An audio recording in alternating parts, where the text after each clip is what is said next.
Salamat, Mang Ta. Pag wala po kaming pera, binibigyan niyo po kami. Para po ni Kuya.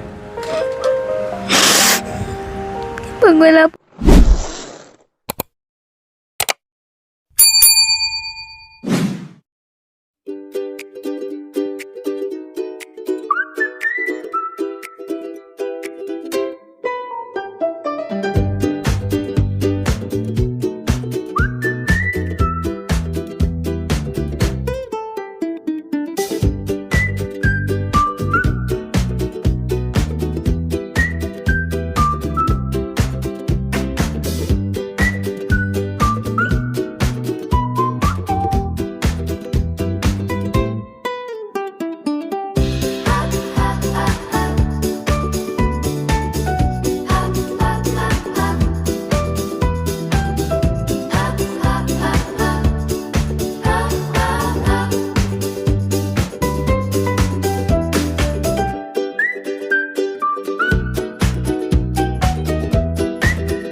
So ayan, nakauwi na kami mga kabayan.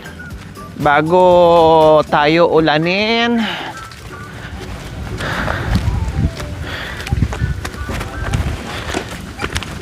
Oh, 'di ba ang saya sa pag-uwi sa hapong ito. Nasa pagbalik natin ay meron tayong bit-bit na mga biyaya. Nanay Irma! Ay, kala ko nasaan po kayo. Ay, wala na to, Nay? Nakalagay kasi bawal gamitin. May nakalagay na bawal gamitin. Wala. Wala ba? Kala ko meron. Hay, may electric fan palang ganito, Nay? Direk tamada ka. Ha? Nagulat ako may electric pan na ganito. Parang ilaw. Kasi switch kasi nagulat naman ako. Saan mo to nabili, Nay? Ng ganitong electric pan? Sa abroad, ma'am.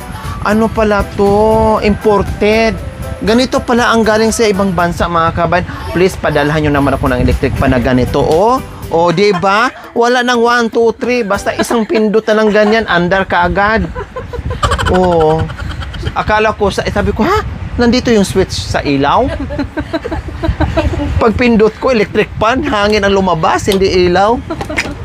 Iba itong electric fan ni Nanay, ni Nanay Irma. Sira, ma'am. Ha? Sira, ma'am. Pinalitan namin, ma'am. Pwede palang ganyan, no? Ang galing. Sinong gumawa? Si tatay? Oy, ang galing, Tay. Hali po kay Tay. Hinimigin niya, ma'am, kasi sira nga yung Paano nyo pa ito ginawa, Tay? Ang galing nyo naman. Paano nyo napalitan ng switch? Direct lang. Pwedeng ganyan? So lahat ng mga sirang ganyan, pwede. Okay, sige. So, ayan po mga kabay, nakarating na kami dito. Sige. Yes. Nasaan na ba yung mga gamit natin, anak? Pakita nyo ni Lola para naman matuwa si Lola kasi alam nyo, si Lola nyo ay pag wala kayong pangbaon, pag wala kayong pambili ng gamit, or kung pambili ng project, minsan dadaan kayo dito kay Lola nyo para manghingi. Di ba? May kumot ka dyan? Ay, ito pala, baka kasi yung mga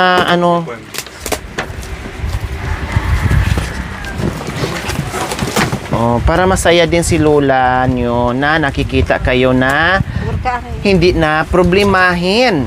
Ayan, Nay, pinag-shopping. Namili sila. Pinag-shopping ng bongga. Kompleto Ricados mula sa mga notebooks, papel, uniform, lahat-lahat, Nanay. 'Di ba? Lahat-lahat na nay ay nandiyan na.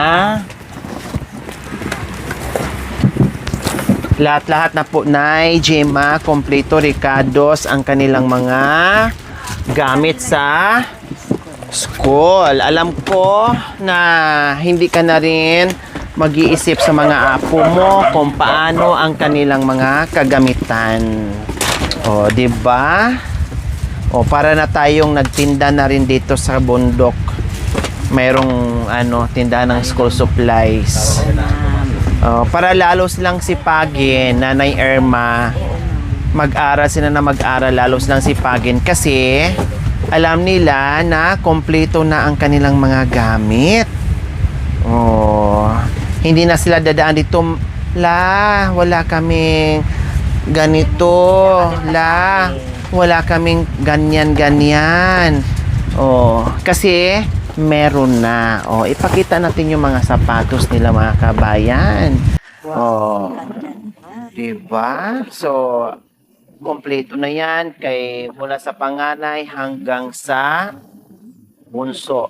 O ano ngayon ang pakiramdam mo, Nay? Siyempre, sabi mo nga, si Gemma, Ma, meron ka ba dyaang Ma? Kasi pangbaon ni pangbayad ni Sabi mo nga, mas maigi pa, ayaw mo yung hirap-hirap, diretso hingi, no? At hindi mo matiis, ay, meron pa naman. Meron, binibigyan mo kaagad. O ngayon na nakita mo yung mga apo na kompleto Ricardo sa kanilang pangailangan sa school. Mga gamit sa school. Masahin po ba kayo? Sabi na gabot na walang ganito. Nag-share din ako Pag namimili sila ng mga gamit na sakaling may pabayaran kami na dito, share pinagtutulong ngayon ni Ate Gemma. kasi yung sweldo niya dyan, may alam ko mula. Kinakapos po. Kaya hindi mo matitiis talagang, ito, i-share ko sa'yo para mapunan yung kulang. Wow. Talagang ganyan si nanay. Napakaswerte ni Ate Gemma na meron siyang nanay na ganyan. Diba, kumbaga, hindi matiis ng mga magulang, ang mga apo at anak na alam naman kailangan ng alalay. Diba? Pero, yung sipag ni Kuya Chandri and discard ni Ate Gemma, imagine na meron silang baka, no? Wala silang pambili, meron nagpapaalaga, nag-alaga sila. So ngayon, nagkaroon sila ng baka. So diskarte talaga, no? Plus, mayroon silang kambing, nag-aalaga na naman kasi pag nanganak yun, ay siyempre unang anak sa inyo. Mga ganyan, di ba? Pag yung nag-aalaga ka, unang anak, depende sa pag-uusap nyo. Unang anak sa iyo, pangalawang anak sa may-ari. So diskarte lang. Kapag wala kang pambili ng baka, ang gawin mo, pag-alaga ka ng mga hayop, no? Baka, kalabaw, kung ano pa ba rin, kabayo, kambing, baboy, kung ano-ano pa. Diskarte mo na lang yung para magkaroon ka din. So, ganun lang ginagawa ng mga kami kasi malaking bagay po yun. 1 taon, 2 taon, 3 taon, malay mo, meron ka ng hindi mo alam, meron ka ng palang sariling baka. O, diba? Kahit yung baka ng mga kabay na parang buto-buto na, pero naka-recover pa din, nanganak pa rin at nagkaroon pa rin sila ng isang baka. Ano yun? Babae, lalaki? Oo, ang swerte. Sa inyo yan. Ay, naku, maparami ng bongga. So, ganun lang yun. O ngayon, Nay, anong mensahe mo sa mga apo mo na pasukan na naman? Anong sasabihin mo sa mga apo mo na para makapagtapos sila sa pag-aaral po nila? Ang masasabi ko lang, ma'am, pagbutihin nila ang kanilang pag-aaral. Kasi para din sa kanila yan. Hindi para sa atin, kundi sa pag-aaral sila. Para pag nag-aral sila na mabuti, anong mangyayari sa buhay po nila, Nay? Ibig niyo pong sabihin, makapag-aral sila, makapagtapos para pagdating ng araw, guminhawa ang buhay na hindi sila mahirapan, na ang pamumuhay nila ay hindi magayang pamumuhay ng mga magulang. Oo, ma'am. Kayo naman, Ate Gemma, anong pangarap niyo sa mga anak niyo?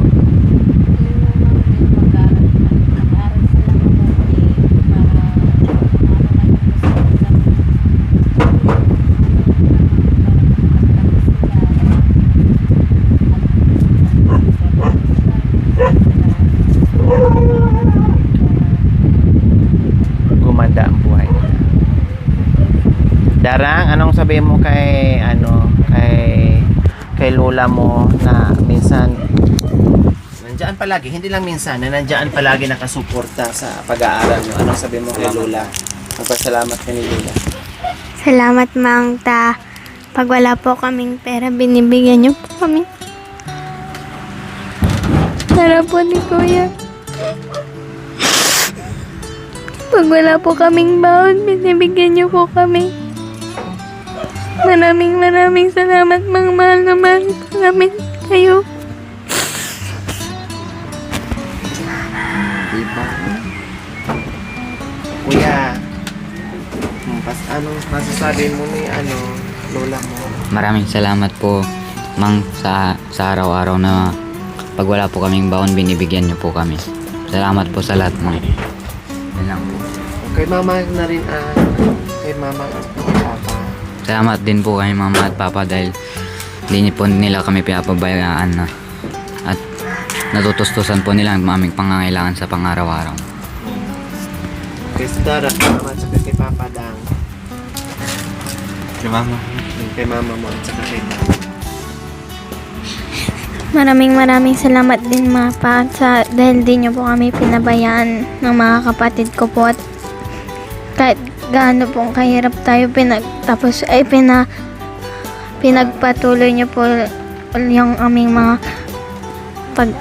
pag-aaral po. Yan, diba?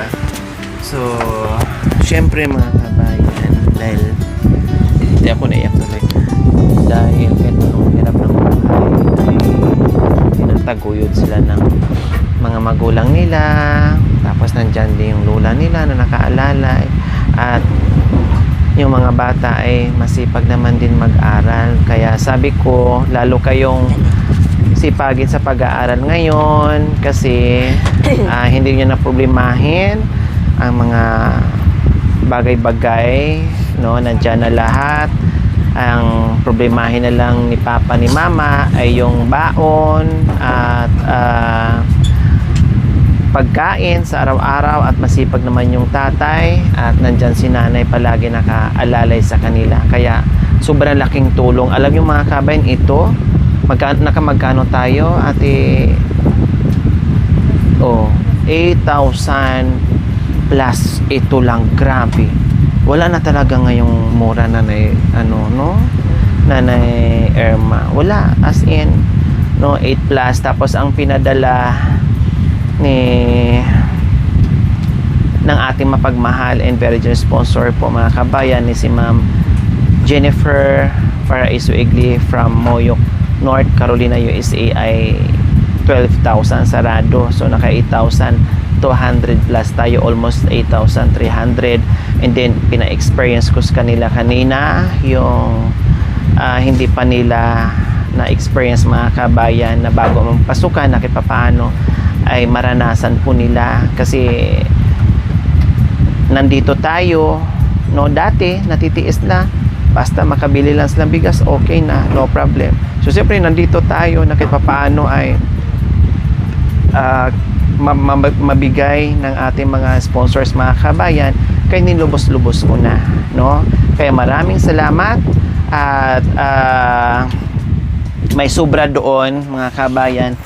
Then may uniform pa na bibilhin, kasi yung itong bunso, pinakabunso mga kabayan, siya na lang yung walang, yung si Janjan ang walang uniform, no? Yung pinakabunso meron na, kasi ang uniform dati ni Jan ay meron pa at pwede pang magamit ni Bunso kasi sayang. And then si Jan ang bibilhan na lang ni Ate Gemma, kasi wala doon sa pinagbilhan namin ng mga uniform, kasi iba po mga kabayan.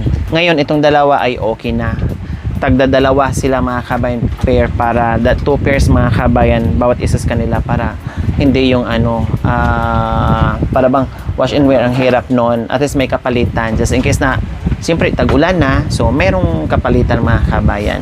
So ayan po yung ating yung pagmamahal na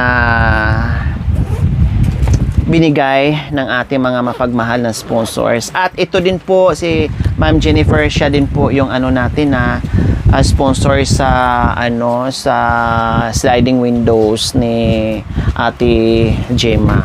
Din siya din ang nagbigay dito sa Oo, 'di ba? So parang sobrang bait, 'di ba? Halos lahat ng mga sponsors mo ngayon, lahat sila. Grabe magmahal, Ate Gemma. Bongga, nakita niyo naman sa bahay, no? Nakita niyo naman kung gaano kabongga ang bahay niyo ngayon, nakikita niyo ngayon. Hindi niyo po hindi niyo po alam. Parang nagulat kayo, sabi ko yung bahay nila ay paggawa ng yung bintana ay sliding windows. Opo, sliding windows. Oo, para bang ganito ba? Ayan. Yung damot, inano ko na nga yan, ma'am, kasi nasira siya. Ayan yung sliding, ganyan. Opo, ganyan. So ayan po mga kabayan, 12,000 po yung pinadala ng ating sponsors. Then mili ng mga school supplies, then nagmerienda mga kabayan yung mga bata, and then mayroon pa silang sobra doon na 1,307.07. O, diba? So tamang-tama mga kabayan, meron silang pambili ng uniform. Sakto lang po talaga mga kabayan. O, 1,307. Okay lang, wala akong barya. So ayan po mga kabayan, nasuklian pa at meron pang pambili ng uniform ng bata para kompleto recados ng mga kabayan, plus may sobra pa. Kahit pa paano, naka-experience, naka-merienda, naka-shopping, lahat nabilhan natin ng kanilang pangangailangan. Kaya maraming salamat po sa ating lahat. We love you all. God bless us all. Bye. Okay. Sige. Bahala na kayo. Thank you for watching mga kabayan. Don't forget, like, share, and subscribe. And please, click the notification bell para updated po kayo sa ating mga videos. Thank you! Bye!